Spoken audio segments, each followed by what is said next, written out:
Red Glass by Laura Rousseau, Chapter 17, Part 2. "Here's your room, Sophie," Martha said, fluffing a limp pillow. She'd put fresh sheets on my bed and a fuzzy brown blanket with a picture of a tiger on it. I doubted I needed. The air, even at this time of night, was like a sauna. She showed me how to unknot the mosquito net that hung from a hook on the ceiling and placed a glass of water beside me. "Good night. Dream with angels." I got under the covers, and even though there didn't seem to be any mosquitoes, I let the net fall around me. The fabric was wispy thin, like fairy wings or spider webs. I remembered angels' dream about me. Even though I was tired, I couldn't stop thinking about Angel. In the corner of the room, an altar glowed with 3 candles flickering in red glasses. Light reflected off the framed saints and virgins. I got up to go to the bathroom and nearly stepped on Martha, who was lying on a palm mat on the kitchen floor.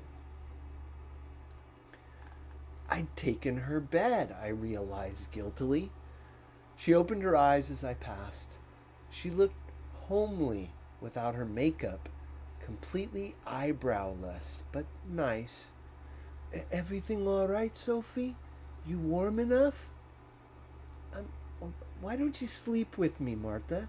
There's room in the bed." We argued back and forth a bit, but I insisted, and finally she got into bed. Once the mosquito net had settled around us, she giggled. "Who's going to believe I slept with a gringa?"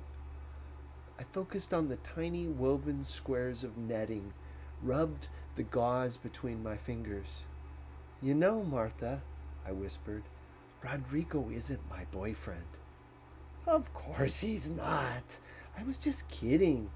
Of course, you must already have a boyfriend." "His name is Angel, but he's not exactly my boyfriend. I want him to be, though."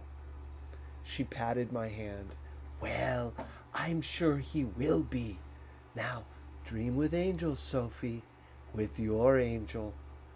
Her laugh was soft and kind and soon turned into light snoring.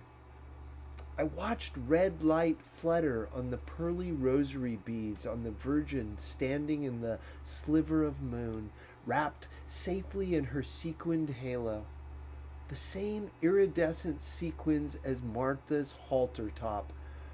I pictured Martha with her eyebrow lines furrowed, holding a needle and thread, sewing the sequins one by one onto the shirt and one by one onto the Virgin's halo. Then I slept. I dreamed I was floating inside a golden oval that dangled from thousands of threads held by angels, and all of us were heading to Angel. The next morning, I woke up with the song "Following the Moon" in my head, and then I realized it was on the radio, blaring from the kitchen. I changed into my white dress and coconut jewelry and wondered what Angel was doing at this precise moment. Martha was in the kitchen making breakfast and dancing around in a patch of sunlight. She'd already painted on chili red lipstick and thick lavender eyeshadow. Her eyebrows had turned back into distinct black lines. Her feet were squeezed into spiky high heels with straps wrapped far up the ankles, digging into fleshy calves. A few blue veins webbed her thighs below her skirt's hem. They made me think of Pablo sitting on Dika's lap, tracing his finger over her comfortable map of veins. "Buenos dias, Sophie." She set a chipped mug of chamomile tea in front of me, and then a plate of steaming scrambled eggs and beans and a pile of tortillas. "Eat, Sophie, eat." She presented me with a small plate of quartered limes. "I got up early and bought them for you at the market on the corner." She looked so pleased. I drenched the food in lime juice. Then I slipped the moonstone ring off my finger. For you, I told her, to thank you. She shook her head. Absolutely not. You are our guests.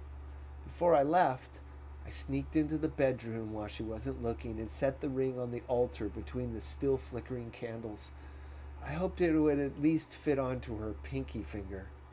Stay with us more time, Sophie, she cajoled as we stood in the doorway saying goodbye. You haven't met my sisters yet. They won't believe me unless they see you. It was tempting to stay here, this place that already felt like home after one night. Thanks, Martha, but I have to find Angel. Bueno, Sophie, but remember, here you have your house, always. She gave me a final hug, so tight my bones crunched together, so saturated in perfume I sneezed all the way down the block to the bus station. A big dirt lot filled with old school buses painted crazy colors. Rodrigo instructed me where to change buses at the next big town. Too bad you have a boyfriend, he said. Yep. A kiss? He asked me, tilting his head and puckering his lips. I kissed his cheek quickly and got on to the bus.